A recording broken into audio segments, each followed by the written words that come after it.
I'm ready. Are you ready? I'm ready. Good. We are ready. Everything is close. Okay, good. Hi there. Good day. It's another day. It's another Arcivils day.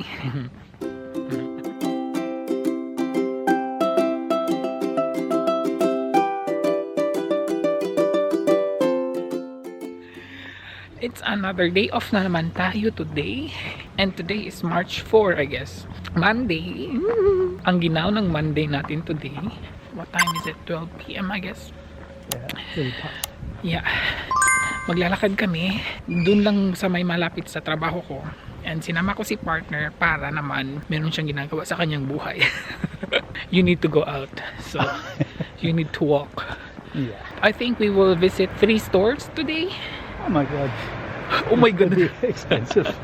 Yes, today will be very expensive because we will do shopping. Not to downtown guys, kasi doon mas malaki tayo magagastos. So dito lang sa may malapit sa work ko kasi walang masyadong stores. So lakad lang kami. This is together with exercise. Malamig pa dito. It's almost spring or March 21. Yeah. Yes, springtime is March 21, so hindi na masyado malamig. Malamig siya pero hindi freezing. Meron kaming bagong Asia store na pupuntahan dito. Papasok kami dyan. And we are back in the house.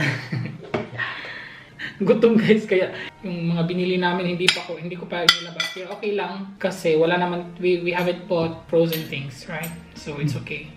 It can wait. But food cannot wait.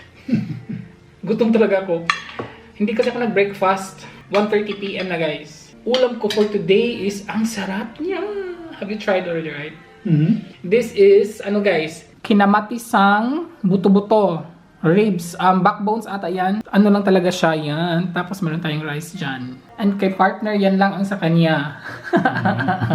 Ano lang kay partner? Bread, milk, and coffee, and cheese. Sarap nitong aking ulam. Kasi ang daming kamatis na nilagay ko. So, paano ko to ginawa? Yung video, i-insert ko na lang. Ginawa ko to last week. As in, gutom na talaga ako. Gutom na appetit. Gutom na appetit.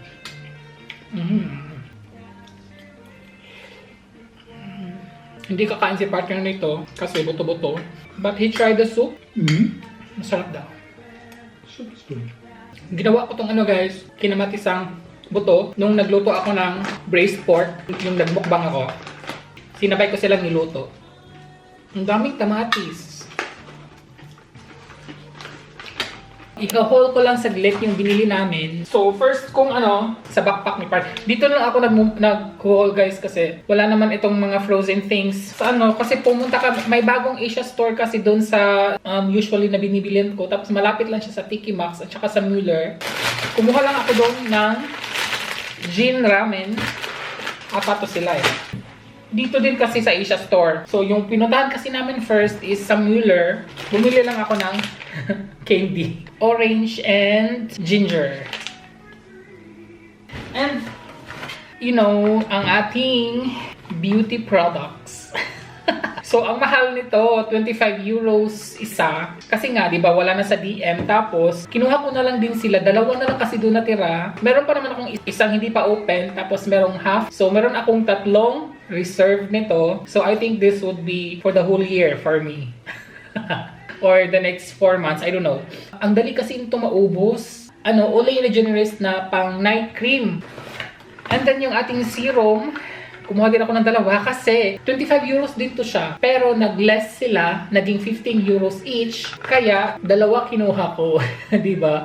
Kasi 'di ba, naka-save ako ng 20 euros. Meron din akong 1 stock doon, tapos may half din isa. So 3 reserve din, 'di ba? So much.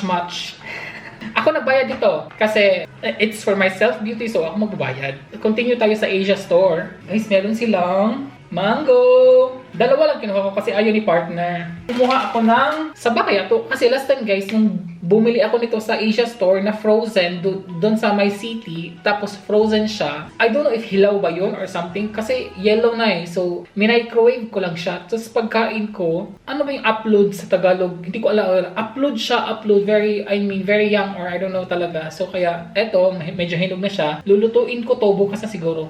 And bumili ako ng kanilang spring onions. Eto kakainin namin mamaya with coffee. Ano to? Red beans mochi from Japanese style. So, nasarapan kasi ako. Masarap yung green tea. Pero wala silang green tea eh. We will have for our coffee. Hindi naman to lahat. We will not eat everything for today na. Kumuha ako ng munggo. Kasi matagal na akong hindi nakakapag-munggo. And wala na akong sticky rice. Kaya kumuha ako ng sticky rice. That's it guys. At pumunta kami sa Tika Max. But no. I will not show it because that's for the Philippines. So, yun lang po. And, pahinga lang konti and then magko-coffee na kami later.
(6 PM na dito. So, sabi ko kay partner,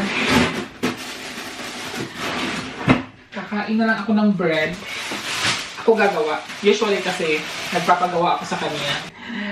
Gawa nga pala to ni partner. Matagal na to niyang binake last month ata. Partner ko dyan is Bear Brand. So, meron pa naman ako ditong Bear Brand. Painitin ako ng tubig.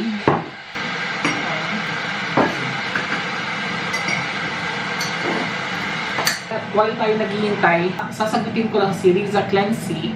Nagtatanong siya, ask ko lang po if asawa mo ay Romanian at nakatira sa Germany, mahirap po ba dalhin ang mga bata sa Germany? I think, hindi naman po siguro. As long as yung partner niyo po is meron na siyang title dito or yung may permanent residence na siya dito or yung anak mo po is kung sa birth certificate is nandun yung pangalan niyo ng asawa niyo na Romanian. So I think hindi naman po siya mahirap. Pag kumpleto lang yung mga documents niyo at saka yung proof niyo na anak niya yan. Tapos, yun nga, yung may residence permit siya dito sa Germany or ilang years na ba siya dito, yun po, hindi po siguro siya mahirap. Yung mahirap lang po doon kung wala siyang residence permit here sa Germany or under refugees, mga ganon. Ibang story na din po yun. So, I think mahirap yun. Ang daldal ni RC. Nag-brown. Yan, nag-brown na to.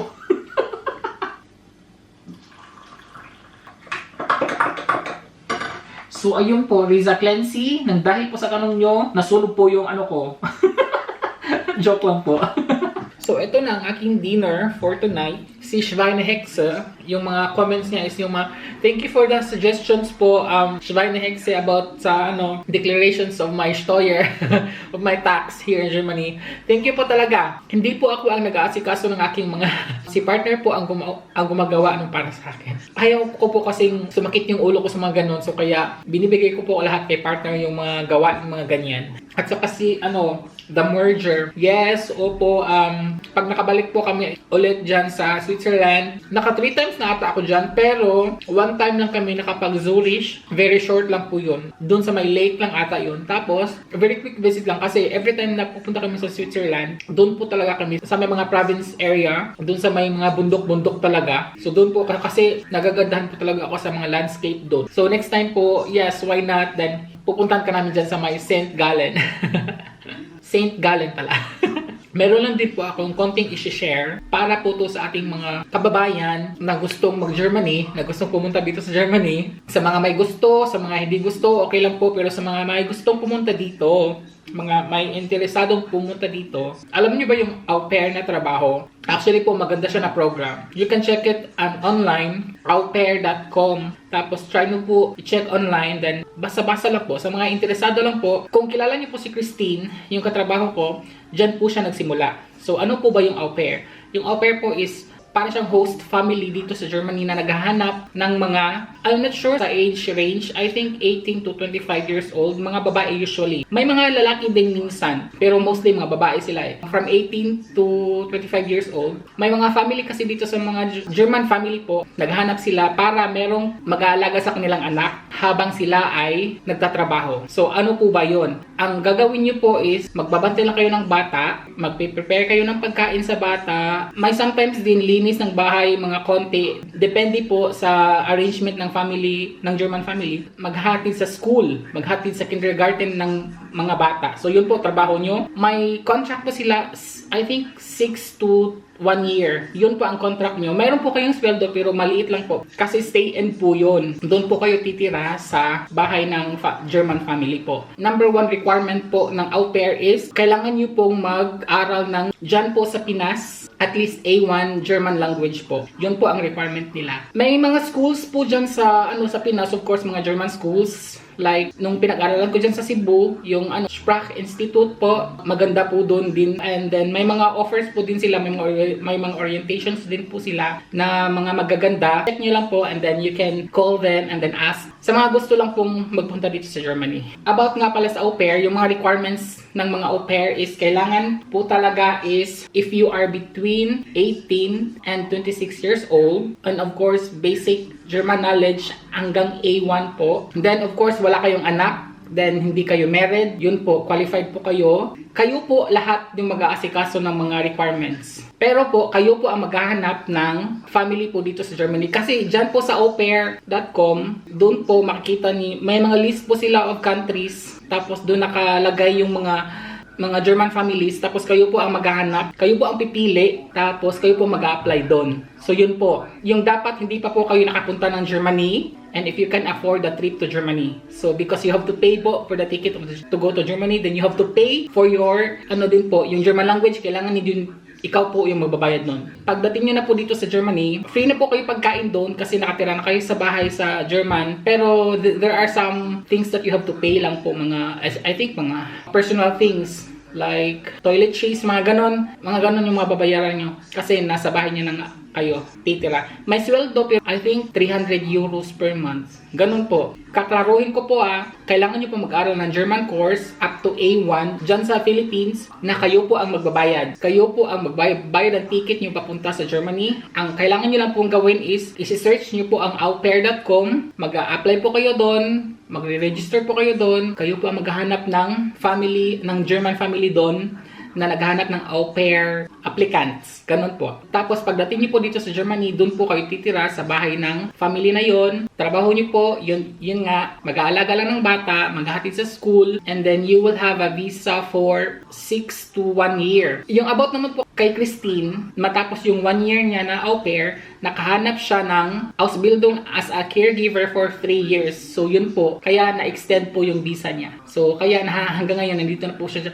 I think 8 years or 9 years na siya dito sa Germany. So 'di ba, from 1 year, from 6 months to 1 year, 'di ba? Pero depende po talaga sa yan. Kasi may mga countries din sa aupair.com po. I think may mga different countries po doon na kayo din mag-decide kung saan country kayo papasok. So 'di ba, magandang siya, privilege. At ikaklaro ko lang po, hindi po ako ang maghahanap ng mga German families po para sa mga gustong pumunta po dito. Ang mai-recommend ko lang po is yung check nyo lang po yung aupair.com. Yun lang po.